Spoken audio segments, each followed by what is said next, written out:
Hello, thank you all for watching. This is Elena Márquez Segura, presenting on behalf of my colleagues Laia Turmo Vidal, Annika Waern, Duval, Parrilla and Ferran Altarriba Bertran, our physical warm-up games paper. Warm-up games are playful activities that take place before a main activity and are meant to prepare for that activity. In our case, we focus on training. They are common in many practices, but they are not so featured in previous works. As preparatory acts, their physical warm-up aspect is most well known, but they are much more than that. In our work, we synthesize practice-based knowledge from 3 different sources: an online survey of warm-up games created by physical education teachers, a collection of warm-up games used in a Circus training course, and our experience exploring with technology in that training course. In the paper, we surface multiple goals and benefits of warm-up games. They can serve to prepare the body physically, for example by encouraging to explore new movements and practice important movements for the subsequent training. They can also help us prepare to interact socially, exploring different social dynamics, roles, modes of play and play interaction patterns. Then they can also help us prepare mentally and get into the right mindset and mood. Last, they have a strong playful component that brings about fun and enjoyment. In the rest of the talk, I will focus on the potential for technology augmentation in warm-up games, which is on our experience in the Super Trooper project, in collaboration with Circus, As part of this project, we introduced technology in 2 different Circus training courses for children 9 to 12 with sensory-based motor disorder. In the project, we explored if and how warm-up games lend themselves to technology inclusion and what technology could add to them. We worked with training technology probes, or TTPs. They are minimalistic and open-ended wearables that augment training aspects like movement pace and body alignment with audiovisual and haptic output.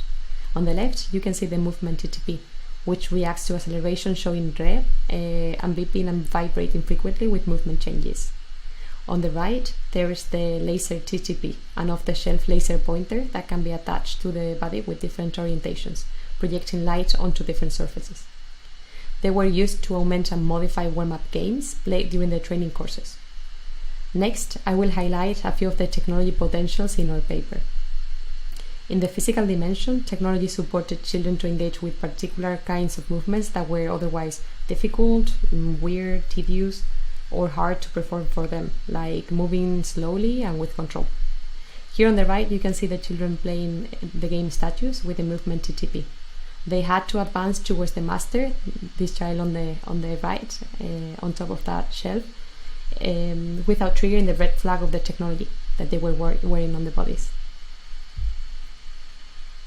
In the social dimension, the TTPs were continuously referred to as an external referee. They helped children monitor that rules were being followed, craft gameplay strategies, and communicate and negotiate rules and cheats on the fly. Cheating was actually great fun for the children, but also an asset to make training and play more interesting or attainable. Some cheats would work towards important training goals and trigger improvised variations of warm-up games.